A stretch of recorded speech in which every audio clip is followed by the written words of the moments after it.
So I decided to bite the bullet. These aren't sponsored or anything like that. It's called the COMspkr from West Mountain Radio.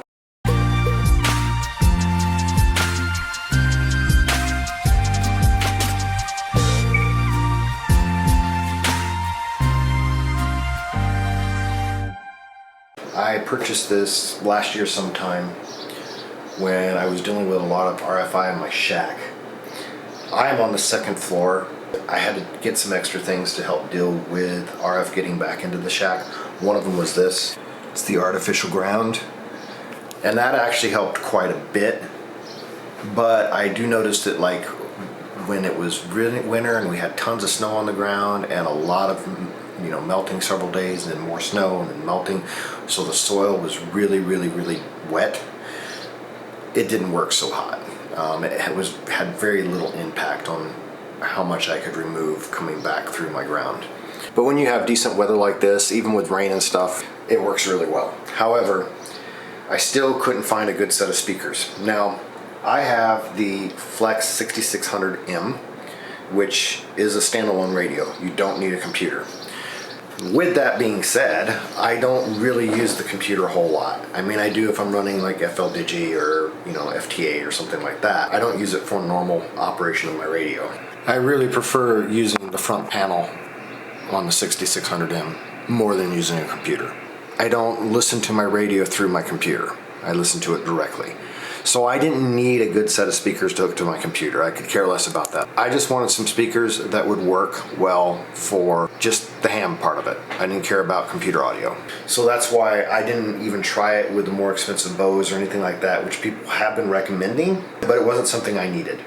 So I did try a bunch of other powered speakers. I even have these really nice ones that are here for my keyboard, which I didn't try for ham radio. I didn't have to. I have to make sure all this is turned off when I'm doing ham, or these radios will pick up everything I'm saying and echo it back into the room, pretty much on every band.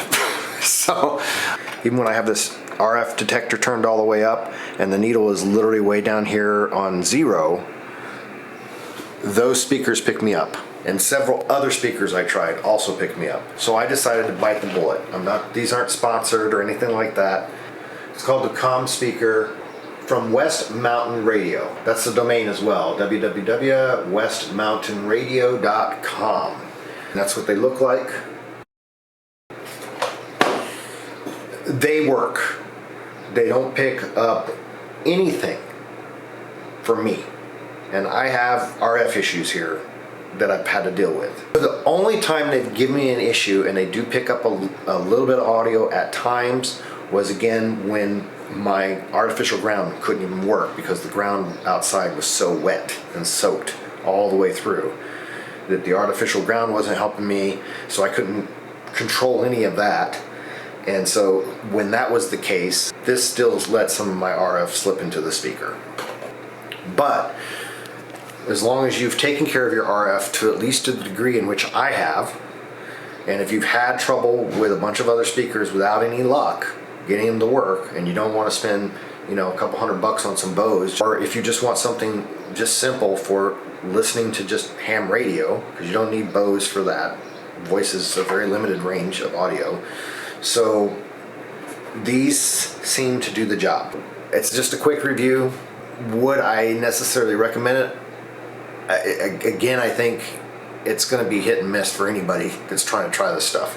So I would see what kind of return policy they have if it doesn't work for you.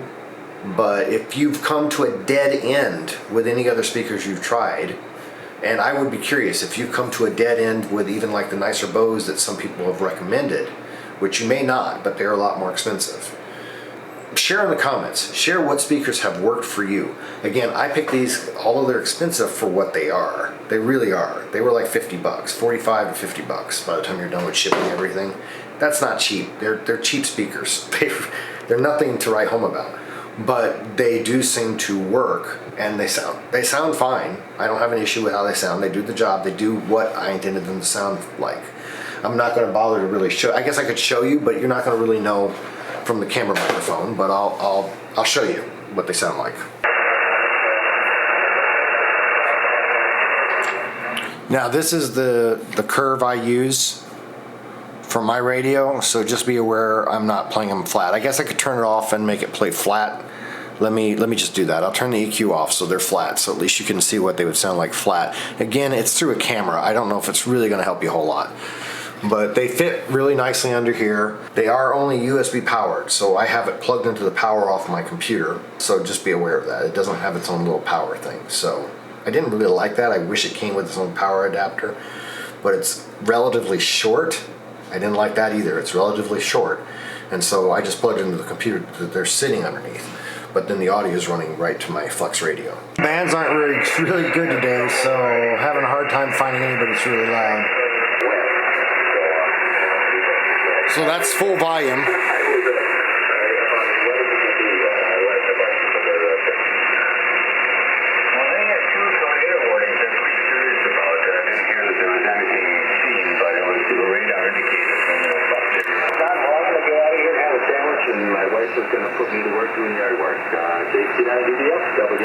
So they're more than loud enough.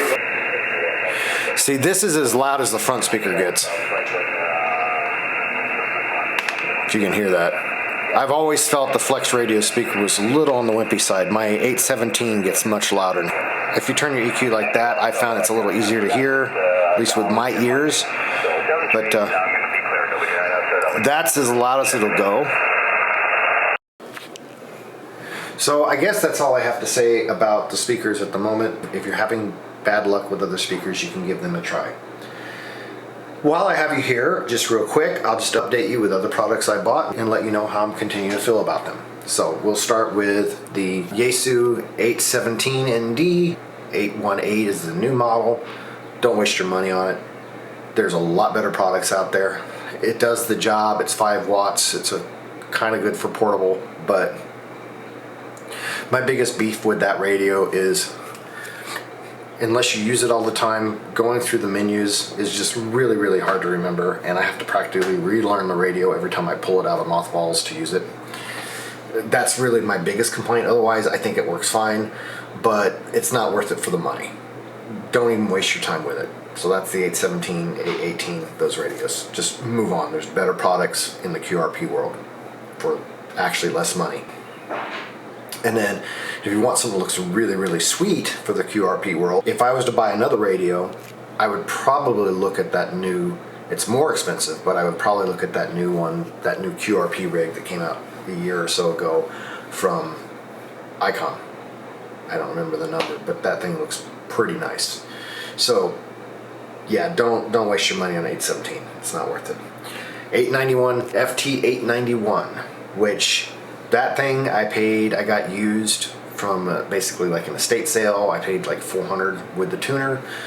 For that price, it was worth it. I do like that the display is easy to read, especially because it's for mobile. So you can go really large, a really large font just to show just the channel, which I'm finally going to be getting that installed on my truck here soon. But before I bought my Flex, that's the radio I had. That was the first radio I had that had any kind of wattage, 100 watts.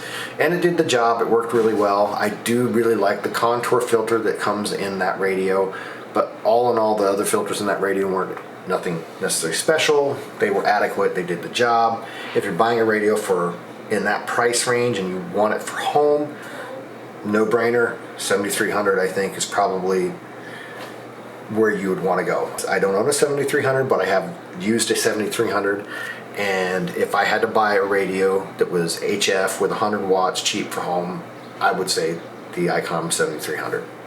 So I am going to be using the FT-891 in my truck, and I think for that scenario, I think it's perfect. I have no issue with that. So, but that's my 2 cents on that. Would I get that radio again?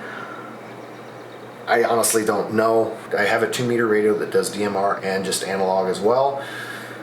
That's the TYT 9600. It's kind of a buggy radio. I would not buy that again. I only paid $70 for that at an estate sale for the TYT 9600 and this TYT 380. I got both radios. Total price $70. So for that price, it's completely fine.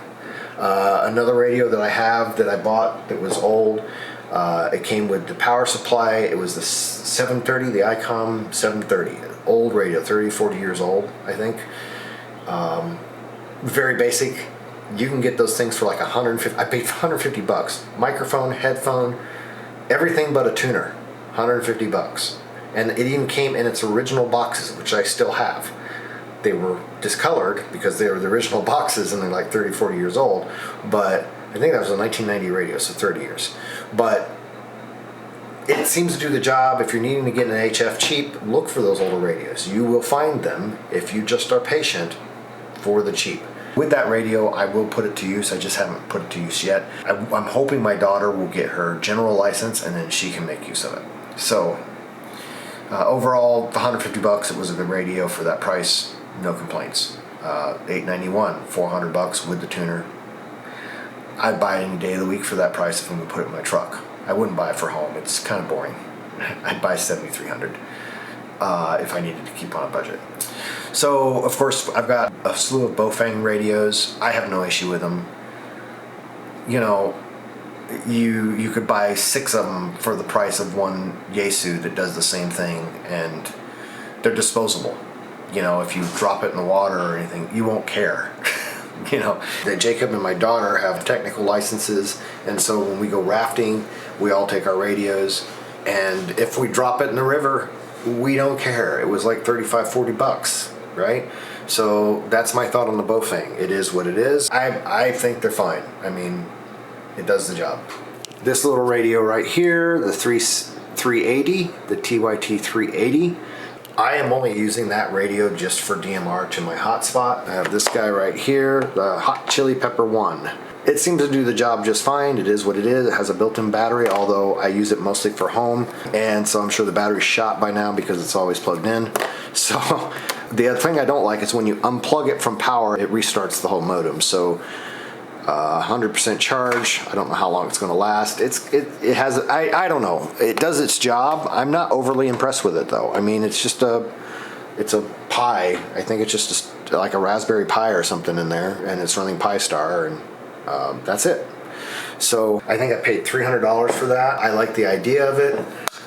Everybody was raving about it at the time when it came out, and it's kind of cool as you could put it in your pocket or take it with you. It does have a battery, but I do remember the battery doesn't last very long. So it's like you might get an hour or so out of it, even when it was brand new. That was just like, so it's like you're going to take it with you. You can't just turn it off. The power switch is way down in the slot here, and you have to take a pin or something in there to switch it on and off. So it's not like you can just carry this, oh, I'm going to go for a walk or take this with me. You can't just turn it on and off. That's the biggest thing. You can't get to the switch. I don't like that about it. Would I recommend it? It does the job. I wouldn't recommend it for $300. I'm not overly impressed. I don't know what the price is on it now, but it's working fine. But the biggest thing is you can't just turn it off. So in other words, if you want to have it fully charged and take your DMR radio with you and you're walking around and that's connected to your cell phone and you're walking around and then you want to turn it off for a while, you have to find a pin to switch it off, because if you leave it on, it'll be dead in another hour, and so then you won't have any power to use it. So yeah, the idea is cool, but it's not a battery bank in it to really make it practical for just carrying with you anywhere. It'll be dead so fast. So that's my thoughts on that. That's just my opinion, but I wouldn't recommend it. If you're thinking that it's going to, have some long battery life or whatever, you're going to be disappointed for that factor. Now, this was the original when it first came out, the Hot Chili Pepper 1. So maybe they've improved it since then. Now, the next thing I got this was back in 2017. Got this power supply. This thing has been solid for me. It doesn't make any RF. Nothing is picked up on my radio. It's a switching power supply. JTP S45. Most of the time I never turn it off. And it seems to be working fine. The needles are working fine. All the knobs seem to be working fine. No issues for several years. The MFJ noise canceller. I've had real good luck with this thing. I've looked at others. There are other brands out there that are probably maybe a little cheaper. I've had no issues with this. It's worked as described. Would I recommend this? Yes, I've had good luck with it. Would I recommend any noise canceller? I think so. I think they're all going to be probably about the same. However, this one supposedly covers frequency ranges that a lot don't. This one will go down to 160 meters, whereas some of them only stop like at 80 according to what they say.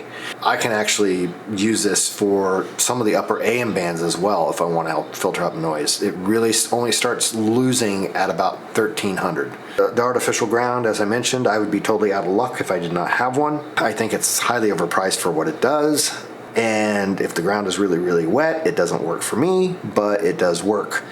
This little meter thing here, this is really, really good. Much better than relying on the meter alone that's in the artificial ground. This will actually tell me how much I'm getting right back at that location where it's sitting. So if the needle on the artificial ground isn't telling me anything, I can refer to the needle on this and then adjust the artificial ground to get the lowest amount of RF in the shack. So this little thing, I think I paid 20 bucks for it. I think that's an MFJ device. I don't want to pull it all out, but you can find it. I think I got it through DX Engineering. I think that's really handy to have, especially for the price, if you have an artificial ground. And even if you look in the manual, they actually recommend that. They recommend getting one of these devices. So that's my update with that. The tuner, the 993B tuner. This thing is excellent. It's a little noisy, but I think that's to be expected. It's not let me down. I'm running the 400 ohm feed line, the flat window wire. It's a very bent doublet. And I can work everything with this radio except 6 meters. It will tune everything with that antenna. And people hear me. I can be heard in St. Louis with 180 meters without a problem, and this is on 100 watts. I can be heard in Europe with 20 meters without a problem. It will tune. I've been able to, once in a while when the bands are open, get on 10 and such. My issue is I have a lot of RF just from neighbors. I bought these big ferrite things and put stuff like that on all my stuff, and that's, I think, a Palomar, I think is the company name. I think they've worked really good. I ended up buying 2 packs. They were not cheap. It was almost $200 for both packs just to get these assorted magnets, these assorted ferrite core things. But those help significantly. So that's my update with that. Something to not waste your money with. I tried 2 of them. It's these guys. This RA0SMSRU. This is a Russian little antenna. They burn out like crazy. When you recognize them, you'll see them online in a tube like this. There's another one in there. Don't waste your money with them. They hardly pick up anything.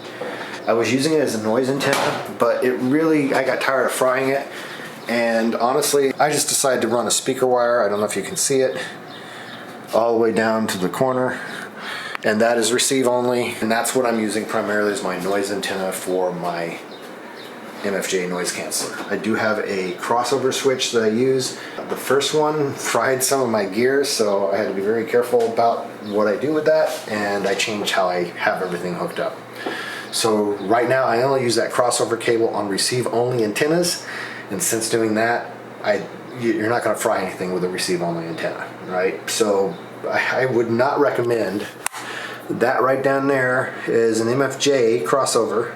The best way to describe it is it allows you to switch the antennas between 2 radios, or in this case, the noise canceller. I also use a mag loop, and I'll show you that. And that thing has been really, really useful. It's really, really helped. I would be dead in the water if I didn't have it, and so I can use that crossover switch to switch to it if I want to use that as my noise canceling antenna. Most of the time I run in diversity mode, so I use that as a receive, and then I use my transmit antenna with this noise canceling antenna on my MFJ noise canceller. That antenna is made by a ham. His call sign is W6LVP. You can find him at W6LVP.com. He's provided really, really good support. I've had really good luck with that antenna. I definitely recommend. And of course, with that antenna, I'm just using an El Cheapo antenna rotator by RCA. I really like that I can configure these. I do these at about roughly 9 degrees. You can't quite do the math exactly because you got not the right number, but basically if I go to H, it's almost 90 degrees from D, and L is back again 90 degrees from H. So depending on where I tune, and then these are little increments of about 2 or 3. Anyway, I spaced it all out. So this is 0, and this is all the way back around to basically 0 by the time you get up to here. So this is really handy. I can just hit the button generally where I want the antenna to turn to. And I really like that rotator for this purpose. It is kind of small, but it's been working well even during the winter. It hasn't broke, it's been solid. So for what I'm using it, a 2-pound magnetic loop, it works just great. That is my quick update on all my ham gear so far that I can think of.